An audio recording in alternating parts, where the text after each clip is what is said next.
My dear students for class 10th, good morning. आज मैंने कल बोला था कि मैं लाइव आऊँगा, किसी कारणवश लाइव नहीं चल रहा है तो मैं आज वीडियो बना दे रहा हूँ। मैंने आप लोगों को हिंदी में इम्पॉर्टेंट क्वेश्चन दिए थे, 100% आपके फंसे थे माँ सरस्वती की अनुकंपा से, और आपके इंटरमीडिएट में भी 100% क्वेश्चन फंसे थे और इंटर की इंग्लिश में भी क्वेश्चन आपके फंसे थे। तो मैं आपसे ये कहना चाहता हूँ कि मैं कल जो आपका इंग्लिश का पेपर होने वाला है 10th क्लास के, जो इलाहाबाद बोर्ड के बच्चों का, तो उसके लिए कुछ इम्पॉर्टेंट क्वेश्चंस मैं आपको दे रहा हूँ। उसको आपको गंभीरता के साथ देखना है और उसको आपको वाच करना है और पढ़ना है और पूर्ण गंभीरता के साथ आपको क्वेश्चन करने हैं, ठीक है। तो इंग्लिश रीडर में 2 पार्ट्स आते हैं। 2 पार्ट्स में आपको पहले पार्ट के जो क्वेश्चंस हैं वो 2 टाइप के आते हैं, एक शॉर्ट आते हैं, एक लॉन्ग आते हैं। फिर एक सप्लीमेंट्री में शॉर्ट आते हैं, लॉन्ग आते हैं। तो पहले रीडर से मैं आपको शॉर्ट क्वेश्चन इम्पॉर्टेंट बता रहा हूँ। माँ जगदम्बा की कृपा से, माता सरस्वती की अनुकंपा से ये पेपर भी आपका 100% फंसना चाहिए, ऐसा मेरा भरोसा है। तो पहला जो शॉर्ट में जो है, फर्स्ट पार्ट में जो शॉर्ट में क्वेश्चन है, पहला आप लेसन याद करेंगे मंडेला वाला, नेल्सन मंडेला पहले नंबर पे अति महत्वपूर्ण लेसन है, नेल्सन मंडेला।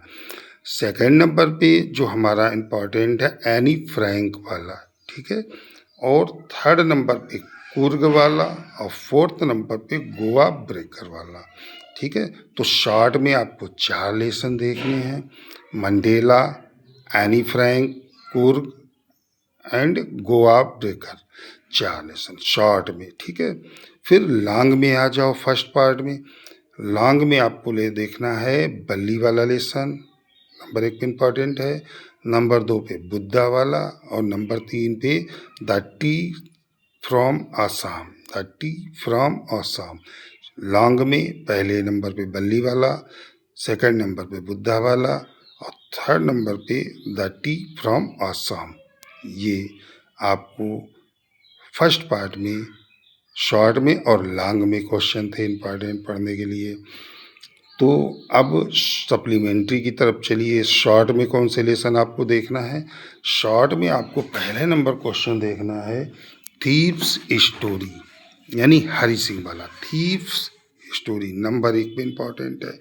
नंबर 2 पे है नेकलेस, मटिल्डा वाला नेकलेस वाला लेसन आपको देखना है। नंबर 3 पे जो इम्पॉर्टेंट है ग्रिफिन वाला, ठीक है, एसेंट्रिक साइंटिस्ट ग्राफिन, ठीक है। तो पहला आपको शॉर्ट में देखना सप्लीमेंट्री में थीव्स स्टोरी यानी हरि सिंह वाला, नंबर 1 पे इम्पॉर्टेंट अति महत्वपूर्ण है। नंबर 2 पे नेकलेस वाला है, मटिल्डा वाला। नंबर 3 पे जो है वो ग्रिफिन वाला है, वो आपको देखना है। और फिर लॉन्ग में आप चले आइए सप्लीमेंट्री में।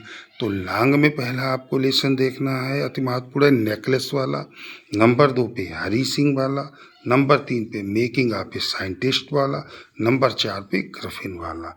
तो लॉन्ग पे फिर से सुन लीजिए, नंबर 1 पे महत्वपूर्ण है नेकलेस वाला, नंबर 2 पे हरि सिंह वाला, नंबर 3 पे making of a scientist, number 4 पे ग्रिफिन।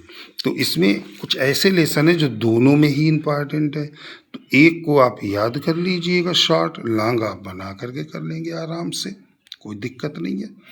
तो आपको करना क्या है, प्रत्येक क्वेश्चन आपको अटेंड करना है, प्रत्येक क्वेश्चन अटेंड करना, और जो आपको आता है वो आप पहले कीजिए, जो नहीं आता है उसको करने का प्रयास कीजिए। जो आपको पढ़ाया गया, आपके टीचर ने जो आपको पढ़ाया उसके बारे में लेसन की जानकारी आपको होगी, तो वो क्वेश्चन पढ़िए, उसकी भावों को समझिए और उसके ऊपर अपने मन से लिखना शुरू कर दीजिए।